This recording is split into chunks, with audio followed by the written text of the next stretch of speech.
So I think it would be fair to just kind of do like a quick roundtable discussion and just kind of, I won't say quick, but quick roundtable discussion to just tell the people who's new here and to tell the people who are returning members and just kind of came in, I guess, at the last bus stop, I guess.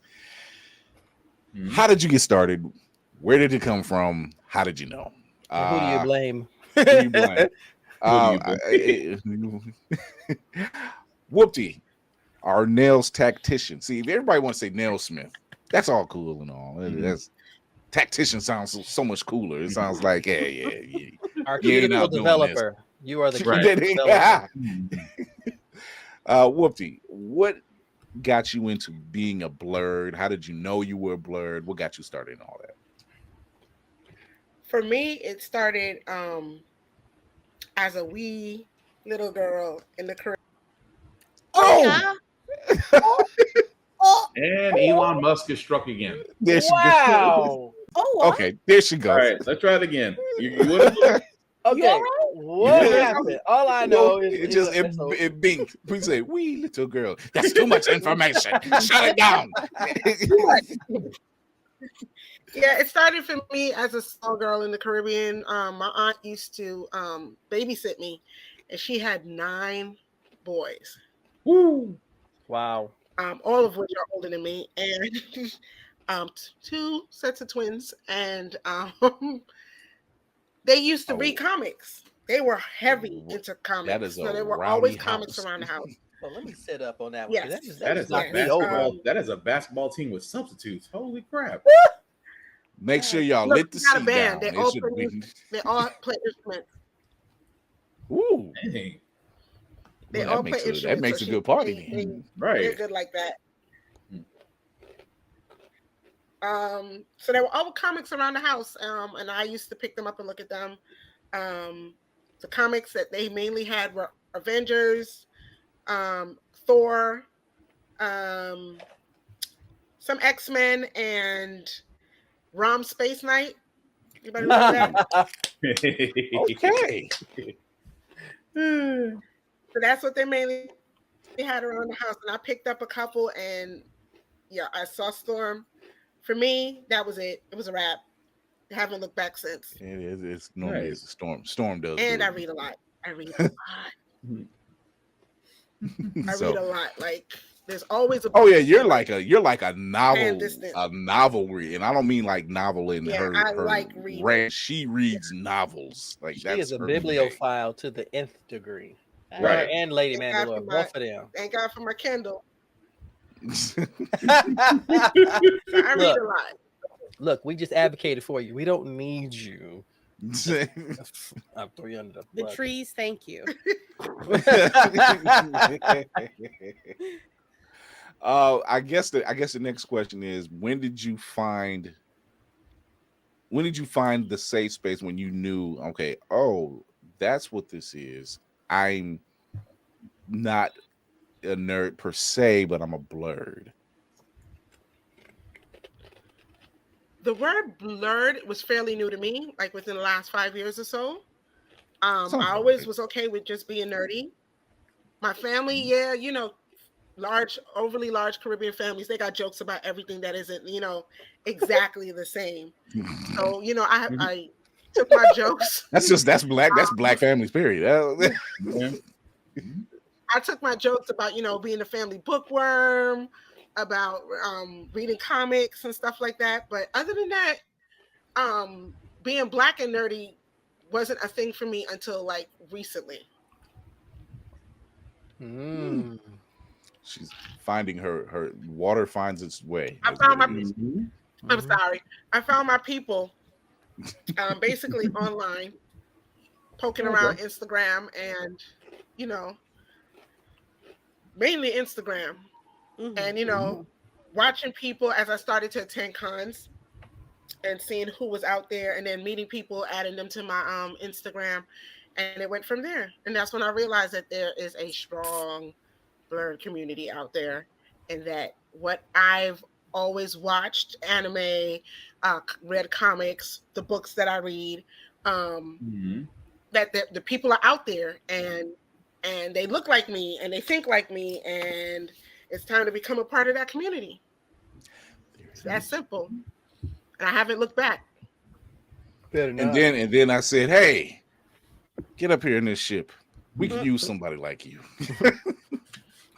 At first, you're like, no. Look, Oh my goodness. it was me like just cracking jokes in your streams and on your pages and stuff like that. That's how I prepare. Lady M was like, and whoop de freak you need to check her. I'm like, all right. The referral was strong with this one. Speaking of Lady Mandalore, Hi. how did you get, I don't know, we'll say introduced, and how did you know you were in the right place, and when did you realize you were in a safe spot? I got introduced as a wee babe to Voltron because what is it? Lions or space explorers? Oh, The Lions was probably No, the Lions. Voltron, the 1980s. It was on Lions. TV. The Lions. The Lions. Yeah, she was the Lion. What? Right. Voltron. Voltron. Leave me alone. You don't want to go down there. No, why? that's a whole other conversation. Just No, what you meant. Voltron. That's not what I said. Voltron. Plopped in front of a TV. Don't touch nothing. Don't stick a fork inside of this electrical outlet. If she's quiet, he's watching the television. It's fine. I did not know that this was not a regular occurrence for other people in the world. So I watched Voltron, tried to talk to some people at school about it, but then the boys that, before y'all got icky and weird and shit, we would play we would play Thundercats Transformers. So Tomboy, if you're not checking your scoreboard, Tomboy dresses were not my thing. Do not put it on me. What's the point? Then there's just a blank period between like elementary school and high school. High school. Oh, that like many of us. Yeah, That's hard. Nothing happened for 1,000 years, and then realized that there were people at my school. Gay best friend Jason. He introduced. We realized that we both like Xena Warrior Princess. Xena was that type of thing. And where the real rivalry between Homelander and Billy actually started. You've got to be a fan of Xena to know exactly what that means. I did not know that man was in that show. And then what was it? Power Rangers. Going to school talking about Power Rangers throughout to the week. The weirdo emo kids whispering in the darkness about this thing called Dragon Ball Z, and falling into that whole repertoire. Cut to college. It's fucking around too much.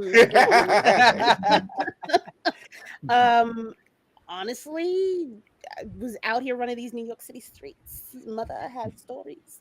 And eventually landed back into the blurdosphere through the pandemic. In a sense, I had a lot of time on my hands and was like, there's all of you are here. Nobody told me. I didn't get the memo. And what are we in? 4 years later, doing all this shit now. So this is it's been a ride. It's been a ride. Spartan, what was your introduction? Here, I can't say safe space because you're just look at me. Wow! I am the Spartan is just like I am. The gosh, these uppercuts are coming hard from Ohio, y'all. He's not wrong. I've been called many a safe space at cons, so I can't say nothing to where kids will walk up and say, "You look safe. I'm just gonna hang with you till my parents show up." I'm like, "Who do you belong to, child?" Just shit. Wait, sorry. Shout out to my aunt Lynette who introduced me to Star Wars, which is why Lady Mandalore and that whole thing. Okay, bye. Oh, Spartan's one of those ones where they some Uber mensch will come up to him. It's like, that's not. He's like, do I look like I give a damn? I like what I like. Do you want to find out anything else? I try to be nice. I try to be peaceful. Anyway, let's see. Started. See, it's kind of a mix. See, I could say it started with Brave Star. I say it could have started with Silverhawks. It could have started with. Except for Hot Wings. I have never forgiven Hot Wings is the worst name you can give to the blackest. You know what? Anyway, terrible name. Terrible name to give to the black character on Silverhawks. You name him Hot Wings. I'm sorry. We won't forgive that. We'll never forgive that. Eventually it did migrate to comics because your boy did like to read, but I wasn't into the grand literature of theater as I am now. Your boy just pretty much stayed in the library reading comic books because the librarian wanted to get rid of the librarian wanted to sit me down somewhere and said, here, read this. Which actually was Batman issue 47, I want to say, Origins of Batman. It was like way Silver Age. But anyway, got me introduced to Batman. And from there, it was reading into the Justice League. Eventually did get me into Marvel, reading Demon in a Bottle by Demon in a Bottle arc by Iron Man. And of course, that led me into Image and eventually Static, and eventually led me to Static, eventually led me to Blood Syndicate, eventually led me to Icon and Rocket. And from there, growing up, it was honestly cartoons. It was anime because at one point, all we really had was, how can I say this? Everybody had the CD guy, the CD DVR person, or the cassette person in your neighborhood. I challenged mine because I'm like, bruh, can you find Ninja Scroll? Can you find oh dear God, the seven deadly venoms, the seven deadly venoms of Shaolin. The 36. That was a hard film to find, man. You mean the five deadly venoms? 5 deadly venoms. 5 deadly venoms. He found it. That was a hard film to find at the time. Yeah, he had found that. So what that actually, because of that, it led my love into martial arts, and eventually, to the point to where I never actually felt alone. I've always had a few friends that were all into the same things I was all into. So I never had that lone wolf thing, although I was still, if you believe it or not, I was actually short. I didn't actually hit my growth spurt till way later.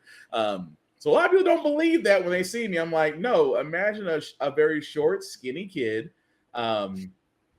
that was just big in the comics, that was just big into certain television shows, and then video games came around, and then your boy just stayed in his room most of the time. I mean, I went outside for air eventually, but your boy was on the sticks. Your boy was nice with it for a little while, and thanks to my mom, which I'm not gonna blame her because we have E-series now.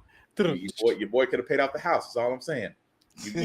We could have been living lash because you don't make a career off playing video games, and yet 20 years later. But it's not like I got aggression. I don't have any hatred. I don't. You've seen some of the work stories he has. Yeah, he has a way of getting that out. Seriously. Yeah, I don't have anyway. But no.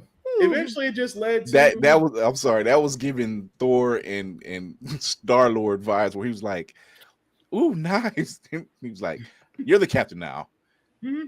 Of course. I'm about to say, outside of that, it did lead to basically going to college is where I actually got introduced to Dungeons and Dragons, because I walked into a room where, five guys were surrounding by a table, and they had this one guy set up to where this picture frame like Lord of the Rings. And I was like, what you guys are doing? And they're like, playing Dungeons and Dragons. I was like, what is that? They said, sit down. I said, okay. They handed me a sheet. I said, okay. They said, pick a character. I said, how? They handed me a book and said, read it. Which was my first. They didn't want to help you at all. Oh, no. They sat there. I got thrown to the fire. It's like, look, read this. You'll pick it up as you go along. I said, but it was still one of the funnest things I ever did as a group outside of sports or anything else was actually playing that. Of course, anime came along, and podcasting came along because someone suggested that I need to talk. outside of being a statue, which to sum it all up is eventually led us to here. Wow. Navy. Wow. I've heard your story, Mhm. but I've known your story for some years. But tell the people this Navy is a very distinct way of how he came about everything. Does it have an epic intro? Yeah, we couldn't afford it on my budget. No, it was just everybody hummed. That's all we did. We all hummed the theme music to Schoolhouse Rock. That's pretty much where it started. Navy, we hummed the last time you started speaking. You didn't like it. You know, see, that was a difference. Y'all were all off rhythm, and it's like, oh my gosh, are you humming or are you grunting? I don't know what the hell. My journey started at 9 years old. I was a comic kid, and my first comic I actually stole. It was a Captain America number 47 out of the local drugstore, and my heart was beating like a drum. But when I got home, my grandmother's house, and I read that book, I was hooked. So much so, and I told Chris this story. I had a friend of mine named Brian. Brian's mother did not particularly care for people outside the house. And that Christmas, I got my Wilson basketball from my uncle. I don't play basketball. Sorry, I don't play. So I'm dribbling this thing and throwing it all over the place. And he comes out and he's got this massive cardboard box. I said, what is that? He says, these are comics. Trade you. So I traded my basketball for 300 comic books, and my love started from there. And literally to this day, that's still a sweet ass deal. I'm just saying. Right. My uncle didn't think so. My mother was like, Johnny, you know that boy don't like sports. What the hell's wrong with you? Ball costs $15. You got books in there that could be well over $1,000. So I'm just saying. So from there, it was Saturday morning cartoons, of course. Battle of the Planets, G-Force was my first introduction to anime. And we all know Saturday morning cartoons was our cathedral.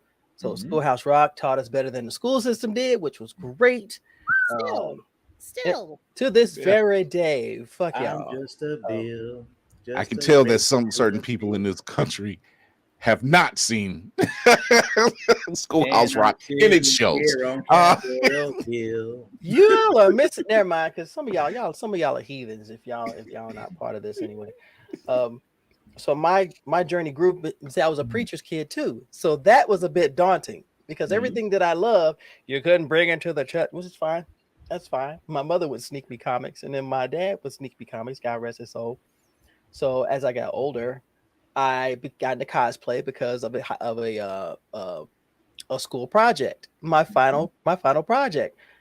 Great books. We had to take on the persona of a character that someone that was dead. So I took my mother's best sheet. She's never forgiven me for that. Oh. I took some sprinkles of flour. I borrowed my uncle's glasses. I found sandals, and I got the biggest stick I could, and I walked into school, and my first cosplay was my Honda's K Gandhi, and I got an A+. I went to the bathroom looking like this. I came out looking like this as I'm walking down the hallway. Good evening to you, sir. How are you doing? He said, holy cow, you already get an A. Seriously?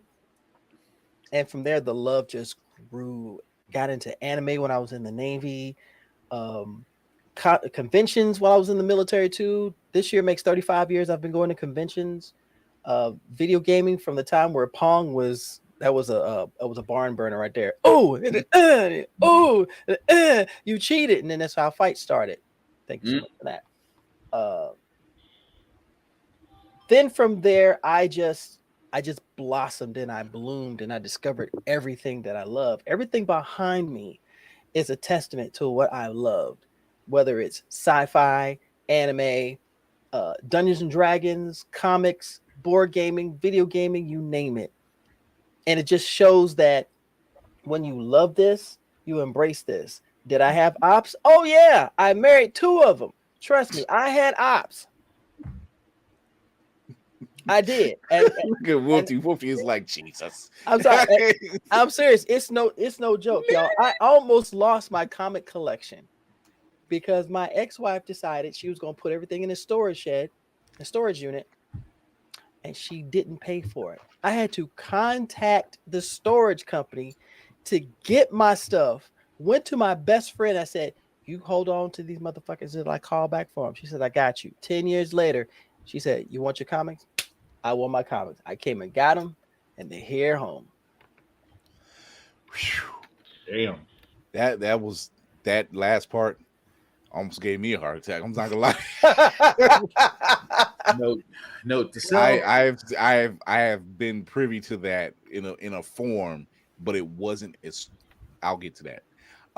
Ooh, so captain of the ship, as your shepherd book of this illustrious vessel, how, pray tell, did you become, as you are now, the blood captain yourself? Well, sit right down and I'll tell you a tale of a fateful trip. I need a drink.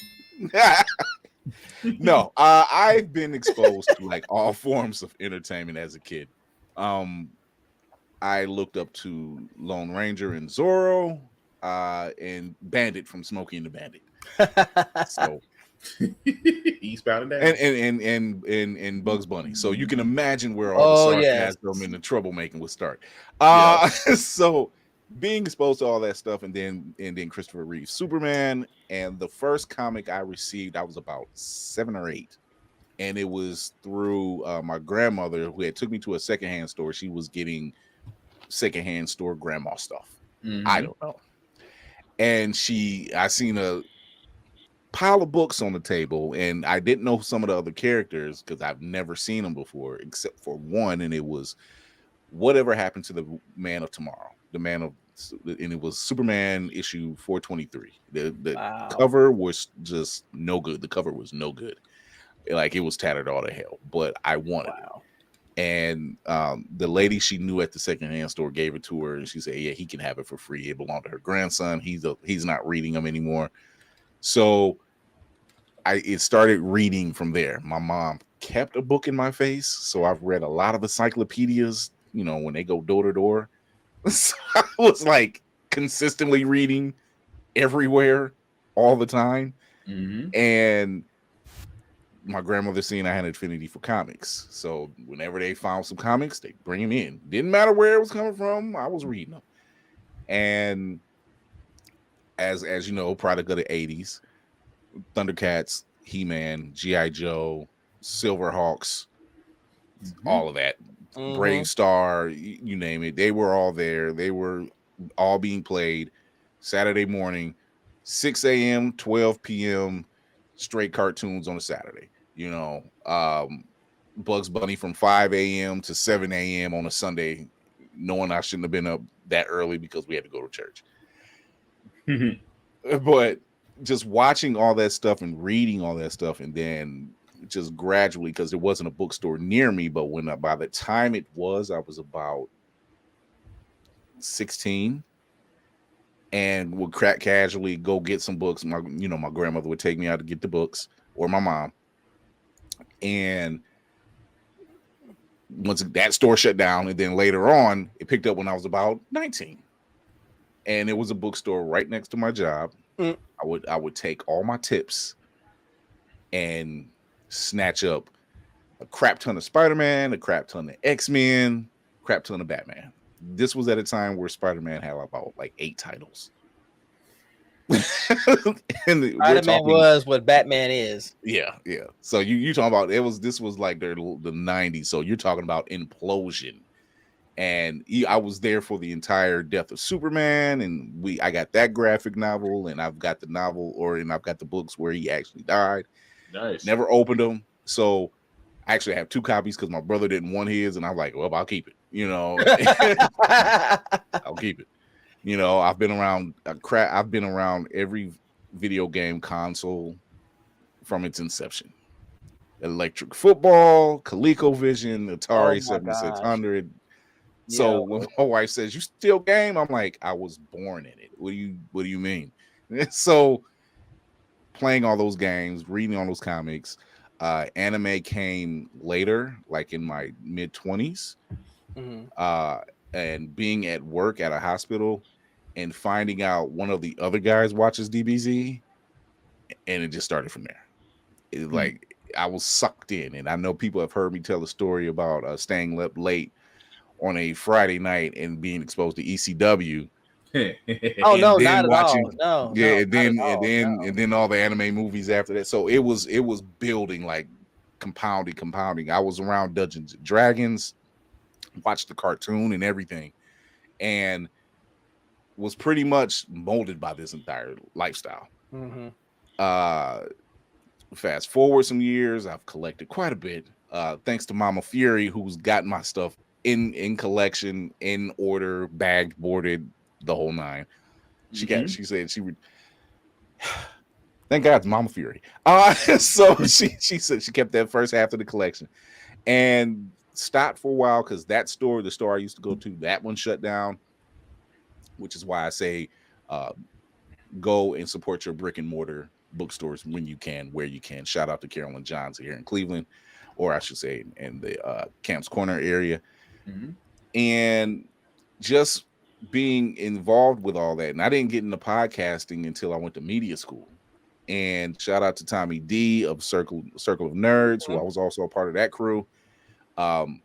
He wasn't one of the instructors. He was an instructor or ex-instructor of the school. And he introduced me, I was already into Star Wars and everything. And then going to his house to record his show and seeing that he is a massive Star Wars fan of owning things I've never even seen. And to the point he even has a Captain Rex outfit that he built and everything else. And he's weathered. So it was something worthy of I'm like, can I stay tonight and I'll sleep on the couch? I won't bother you and your wife at all. You won't even know I'm here. So he helped me with the podcasting journey, and he was the one that coined me Chris Fury, because he says, a lot about movies, a lot about cartoons and television shows, Star Wars, comics. He says you are the man on the wall. Like you're like Nick Fury was for the Watcher. You were the man on the wall, and you've seen it all and you've witnessed it all. So that's where the whole name came from. And he said, run with it. And I did it. And here it is. Here I am. I built my entire crew. And there is one phrase I will never repeat in life due to its nature. And it's from Firefly. And it's from Wash, the pilot. So it's the final line he says. Oh, exactly. Oh, so I will never repeat that line. It's a cool line because it's a connotation to it, and it's just like I'm afraid what's gonna happen after I finish that line. But it always starts off, I'm a leaf on the wind. Watch how and you just it's never like I've made road trips and almost said that line, killing time, and I'm like, yeah, I better not repeat that. That might be the time the truck might shut down or something. I've been exposed to so much and still get exposed to so much, and every day. And so when I see people online griping about stuff they know nothing about, and I feel like that one person is just like, actually, you're wrong. At least you're not the comic book guy from The Simpsons. Yeah, like I don't carry that. I hate to sound like that. I'm like, but it's true. You're wrong. Right. You'll see proof of that later on tonight. So Bama said, wait, it's not Fury. No, Fury is not my given name. It's not my birth name, I should say. Bama thought my name was Fury the whole time. I love it. I mean, that's what some people have known you as for the last 5 years. So that's a fair point. It's how I stay under the grid. Uncle Nick does it, and it works. So why not? Tafari, before we go to break, tell the people how you got started in the blurred space and when you recognized it was a safe space. I mean, if it's just the Blerd origin story, that's more so recent. That was college, and that was more so an outside looking in type of thing. Because when you are black at a white college, and it's a religious school, and it's a mostly red leaning school, you're basically like a fish out of water. So they hit you with all the like weird and Oreo terms because it's like they don't know what box you fit in, and we're just like they didn't know they didn't know they made us like this. But it got to be around sophomore year. I went to go see, what was it, Battle of Gods? And I'm like, yeah. That's when everyone kind of realized, oh, he doesn't give a shit what we think, clearly, because y'all keep asking me how it was. Then we get to junior year, and the Resurrection F came out, and everybody kept asking me, like, well, where can I go see it if I'm interested? Then we get to senior year, and now Super is out, and everybody's asking me what bootleg site to use. But around senior year, and I've actually talked to him about this, that's kind of when RDC started to pop off. So here's Mark and here's Berlin, two different guys in my same age, in my same spot in life, who are also doing the same thing I am, which is like talking about this type of stuff. It's working for them. For me, not so much because of who I'm around, but just seeing two other people who were doing that and succeeding at it let me know I wasn't crazy and that there is other people like me, even if I have moved away from my hometown where it seemed like that's the only place where I found others like myself. I know that you're like a massive Sonic fan and a massive Looney Tunes fan. Yeah. Which was surprising when I first heard you say it. I'm like, he knows Looney Tunes. Thank God. Space Jam was the first bootleg I ever owned. I've watched that probably more than the actual legit DVDs I had. I don't know what it was. I think you had to like call the line or something and get it on your television. I just know like I see the number pop up and then the tape cuts to Space Jam for like an hour and a half, and then another movie I'm like, I don't know what my mom taped over, but this is sacred. And then my family owns a little piece of land over in the west side of Orlando that my great grandma built. So the house has been paid off for like generations, but whenever you're down and hurt, that house is where you go stay. So at one point, my Aunt Rose was staying over there, but my mom used to go to work early. So I'd get up at like 6 and up until like 8 when the bus would come, I'd stay at my Aunt Rose's house. But my cousins Carmen and Crystal were already in high school, so they would be gone. But they had a Sega in the living room. So that's how Sonic became like the first game I ever played, because that's what I would play waiting until I got on the bus in the morning in kindergarten. And then my dad had a buddy named JR, RIP. JR gave me my first Dreamcast. If anybody remembers the old DBZ tapes where they used to advertise the Z store, and it was just like this warehouse with all the imported stuff on it. Like when I would go to JR's house, he had every action figure, all in boxes, by the way, nothing was open. Every action figure, every VHS, every DVD, just decorating his entire house. So, and that was like my first intro to Dragon Ball, because he had everything. See, people don't understand. By the way, I'm glad you mentioned Sega. The original Sega, still to this day ahead of its time. Mm-hmm. That special area where you had that card, that micro card. Oh, like there was the cartridge, and then there was a special spot that you had like a micro card that you. Yep. I'm like, no one else was doing this. No one. Alex Kidd in Miracle World. I gotta go dig mine. I gotta go dig them out of my parents. I have 2 of them because one of my cousins in Texas, they had a house fire, but they somehow the Sega managed, and he sent it up to me. He's like, "You want it? Yeah, I want it." See, the Master System, yeah. With the 32X and the Sega CD, when you could actually play CDs off of it. Sonic 3 was like the first DLC that had like 50 attachments you could add to one cartridge. Mm-hmm. Jeez. And then we ain't even talking about the GameCube, which had wild attachments to it, like nobody knew about until much later. The GameCube was an alien artifact that somehow became popular. That's what that was. So Yeah, that was one of my happiest things to stream when I was doing the marathon, because I was like, look, I still have the cable, so you can take the Chow out of Sonic Adventure or Sonic Advance in here. You can actually like put them on like steroids and max out their stats as babies, and then you can put them into the GameCube and win all the tournaments, and then they evolve with these stats that you gave them. But if you don't treat them right, then they don't come back, and that's the sad part. But if you had the hard drive with a network attachment, but Yeah. the Japanese models, but you can get it. Yep. That's what I didn't understand. I was like, how's everybody getting Phantasy Star Online and these special Chow and Sonic? And then we realized, oh, Japan gets stuff that we don't. Cool. Oh, they get all the cool But To stuff. the I'm very not gonna day, lie. that is the main philosophy. They get shit we will never. But I will say this: 'cause They I have a mech unit. Yep. Literally.